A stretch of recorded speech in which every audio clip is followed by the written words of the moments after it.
Ассалаумағалейкум. Қайырлы кеш, құрметті көрермендер, құрметті қазақ ет арнасының көрермендері, және де YouTube сүйер қауым. Барша менің каналымды көріп отқан азаматтарға жалынды сәлем. Өзбекстан, Қырғызстан, Қарақалпақстан, Ресей және де тағы да көрші мемлекеттерге, өзіміздің қазақ ағайын бауырларымызға жалынды сәлем. Ассалаумағалейкум. Құрметті менің көрермендерім, қалдарыңыз қалай? Дендеріңіз сау ма? Мал жандарыңыз барлығы тегіс аман есен бе? Құрметті көрермендер, міне келесі кезекте видеоны түсірейін деп біраз тақырыптар тұр. Енді құрметті көрермендер, видеоны көрместен бұрын каналға тіркеліп, лайк басып, комментарий жазыңыздар. Сұрақ қойыңыздар. Аллаға шүкір, Алла разы болсын. Біраз комментарий жиналыпты. Сол комментарияларда тек алғыс білдіріп жатыр. Жарайсың бауырым, молодец, красавчик. Тағы да керемет сөздер айтып жатыр. Рахмет, Алла разы болсын. Барлықтарыңыздың комментарияларыңызды оқимын. Қуаныштымын сіздерге осындай жақсы комментарий жазып жатқандарыңызға. Енді құрметті көрермендер, енді комментарияда ретке жауап берем. Көбінесе видео түсіру арқылы жауап беруге тырысамын. Өйткені видео түсіріп жауап берген өте қызықты, және де бір тақырып болады деген өзім шешімім ғой. Әйтеуір бір видео түсіретін тақырып болады, әйтпесе қайта-қайта бұқаларды көрсетіп, міне менің бұқаларым осындай болып қапты, андай болып қапты деген қызықсыз болады деген ойдамын. Сондықтан сіздер сұрақ қойсаңыздар, соларға жауап беру арқылы видео түсіремін. Енді мен комментарияларымда расында да көп сұрақтар жоқ. Бірыңғай красавчик, бірыңғай молодец деген комментариялар. Алла разы болсын.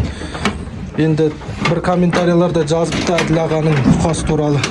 Галштиндары сүйегі ғана басты деп. Енді расында да мыналар тоже галштин қойдым, сүйектері ғана басатын сияқты. Алдында отырып бір салыстырған мына қызыл бұқамен. Мына галштиндер бірге келген осы қызыл бұқалармен. Қызыл бұқам әжептәуір жалпайып кетті да, галштиндерім сол күйінде что-то жай-жайдан ет алып келатыр, бірақ ет алу өте жай. Енді бұл бұқаларды көреміз, енді не болатын. Енді құрметті көрермендер, бүгін бір ұзақ видео емес, бір қысқа видео ғана жасайын деп. Құрметті көрермендер, каналда жазыпты бауырым, шетелге кетіп жатыр бұқалар, көрші елдерге кетіп жатыр, бұқалық дейді. 16 бұқаға 2 бұқа қостық, 18 бұқа болды міне.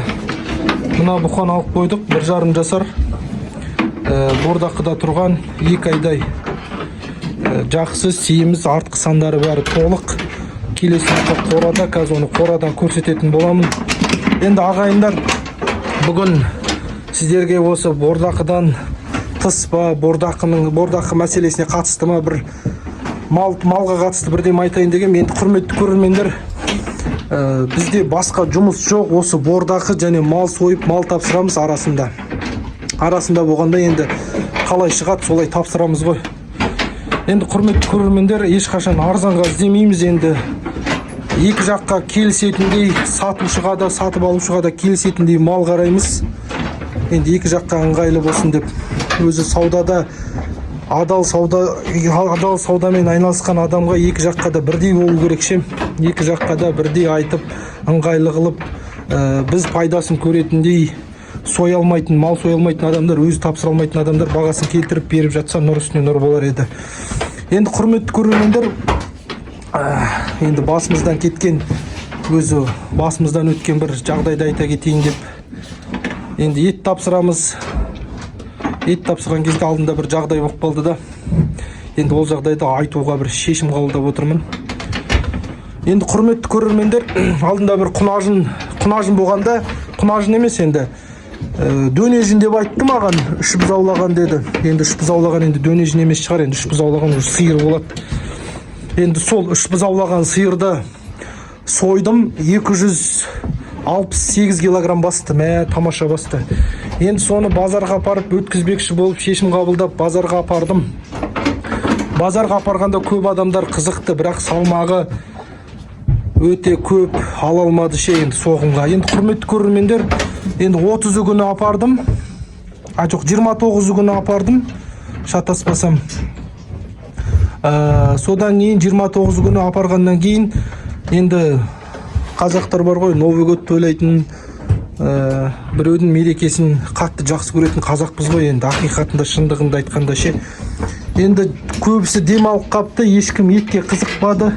Етті сол күні өткізе алмадым. Таңғы 3:30-да келдім, 3:30-4-те келдім. Содан күндізгі 12-ге дейін тұрдым ғой. Сол кезде бір жағдай өтті басымнан. Елдер келеді, кетеді, кәрі дейді. Бұлай үш біз аулаған сиыр кәрі емес, жас. 4 жасар ма 5 жасар ғана, бұлай қарасаңыз. Еті әппақ болып шықты, тамаша, сарғыл емес. Енді құрметті көрермендер, осындай бір базарға келіп тұрған кезде бір кісі айтады да, мына сиырыңды басын тығып қойсаң дейді да, саудаң жақсы өтеді дейді да маған. Малың жақсы өтіп кетеді дейді.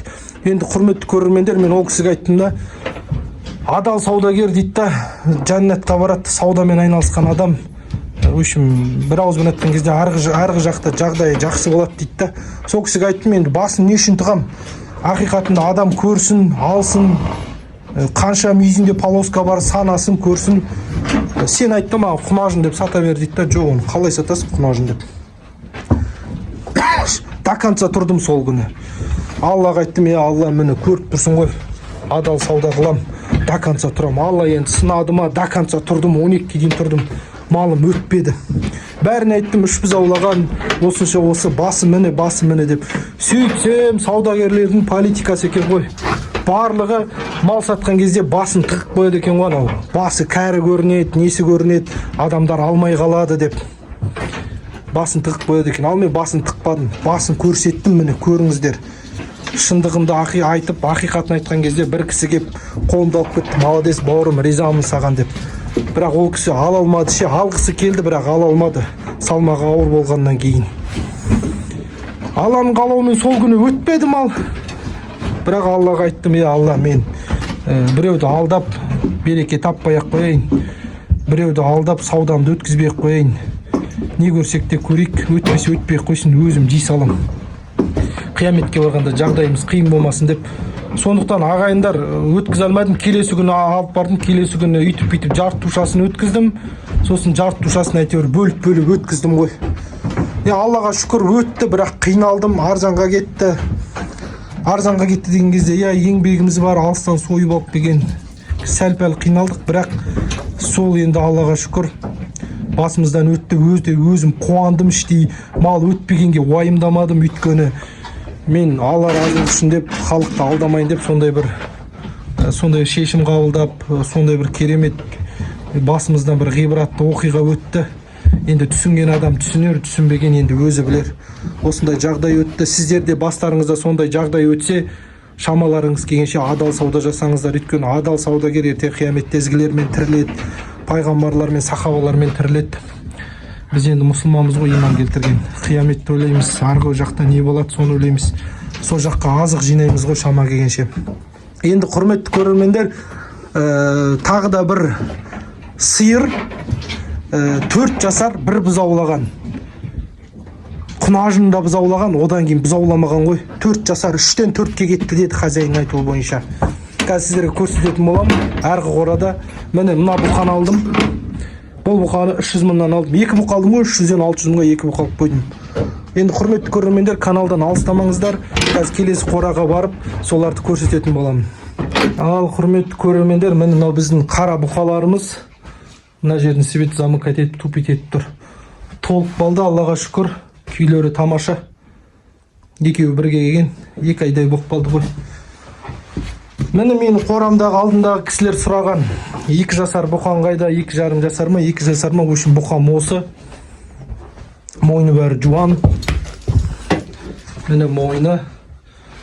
Тамаша енді. Алдында бөтенсік балды, қораға келгеніне, бірақ ет алуы бәрі тамаша. Жақсы ет алып келе жатыр. Өзі арнайы осы жерге байладым.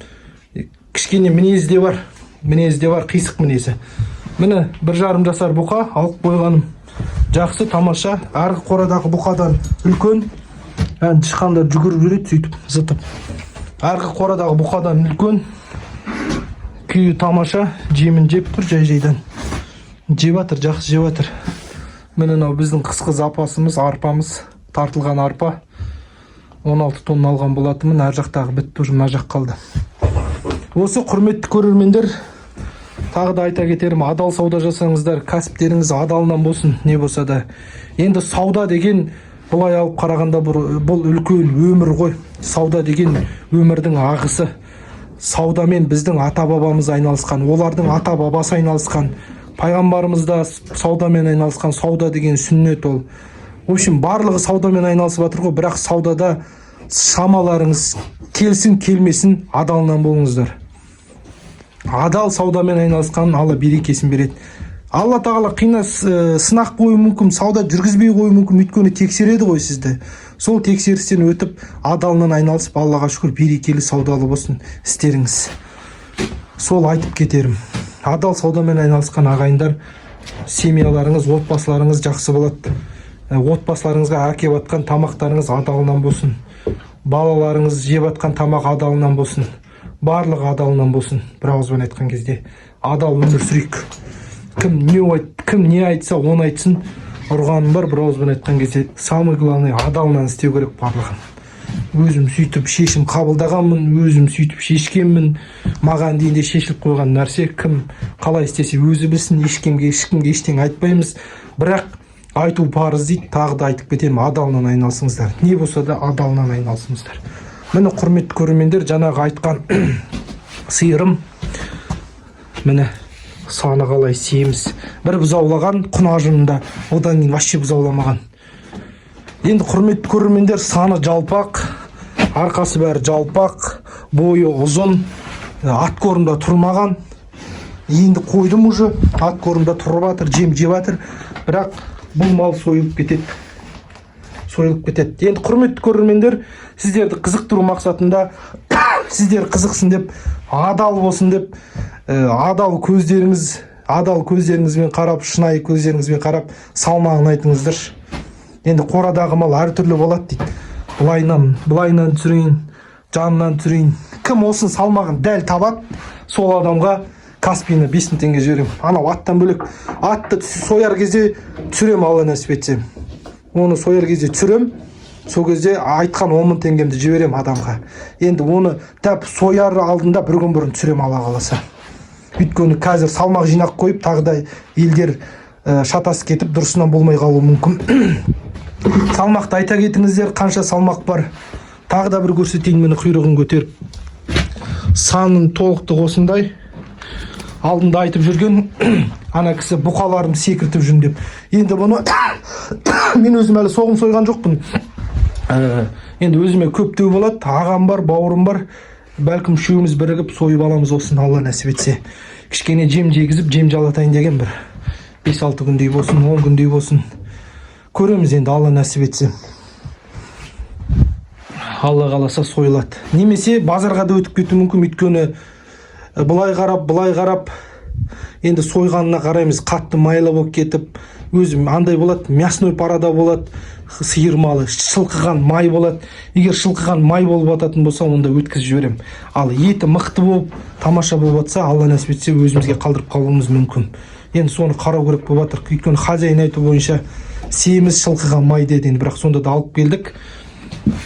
Саудасын көре жатармыз. 370 мыңға келген сиыр 370 мыңға сатып алдым. Салмағын айта кетіңіздер. Қанша салмақ береді? Мені бұлай түсірейін.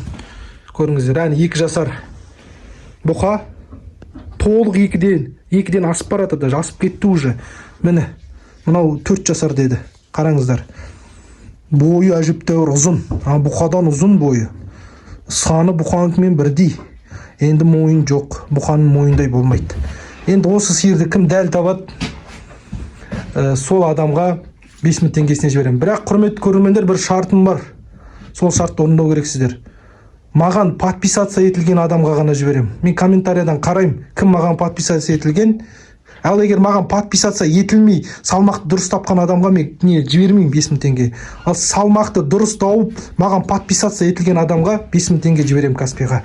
Бұл ешқандай ойын емес, не емес. Сіздерді қызықтыру мақсатында өзіме де қызық, өйткені алдында ағам екеуміз барған болатынбыз. Ол айтады салмағы былай дейді, мен айтам былай деймін. Жоға былай. Енді менің қаншама мал сойып жүр, көзімнің алдамауы бойынша енді мен салмағын дәл тауып тұрмын деп ойлаймын. Салмағын айтпай-ақ қояйын, сіздер табыңыздар. Тапқан адамға Каспийна 5000 теңгесін салып жіберемін. Сол 5000 теңгемен анау Бәйдібек айтпақшы, барып шетелге барып қыдырып келсін, немесе өзіне бір киім алсын, немесе бір қымбат ресторанға барып тамақ ішсін деп прикол ұстайды ғой. Бізде сөйтіп ойын болсын деп сәл сіздерге осындай бір күлдіру мақсатында айтып қояйын. Ал құрметті көрермендер, сәттілік тілеймін. Салмағын дұрыс табасыздар деген ойдамын. Міне бұқамыз, міне сиырымыз. Енді бұқаның салмағы көрініп тұр ғой, енді қанша басатын, оны көріп тұрған шығарсыздар. Дәу бұқа, бойы да ұзын, денесі де толып келе жатыр. Салмағы мықты бұл бұқаның. Ал мына сиырдың салмағы сол бұқадан бірдей болуы да мүмкін, сәл төмен болуы да мүмкін. Енді қарайсыздар, құрметті көрермендер. Менің каналымды көріп атқан азаматтарға Алла разы болсын. Отбасыларыңызға, бала шағаларыңызға Алла береке берсін. Құрметті көрермендер, қандай шаруа істесек те тек адалынан істейік. Отан отбасынан басталады. Біз қазір бала шағамызды адалынан үйретсек, ешкімді алдамай, адамды алдамай, біреудің ала жібін аттамай дейді ғой қазақ атамыз айтқандай. Бала шағамызды дұрыс тәрбиелесек, ертең олар өскен кезде мемлекет қызметкері болсын, ел қызметкері болсын, адамға қарайтын, бір жұмысқа барсын, ол ертең адалынан болады. Сондықтан қазақтың мақалы мықты ғой, отан отбасынан басталады дейді. Отбасымыз мықты болса, отанымыз да мықты болады ағайын. Осыған қатты көңіл бөліңіздер, біз де көңіл бөліп жатырық, соған қатты тырысайық. Ал құрметті көрермендер, тақырыптан тыс әңгіме қозғамай-ақ қояйын. Сондықтан осы менің айтқан сөздерімді, құрметті көрермендер, естеріңізге сақтап, осы менің сөздерімді ұнатқан адамдар болса, отбасыларыңызға тарата жүріңіздер, айта жүріңіздер. Біреуге бірдеме жеткізу ол жақсы нәрсе. Ал құрметті көрермендер, аман сау болыңыздар. Келесі видеода кездескенше аманшылық болсын. Ассаламу алейкум, құрметті көрермендер.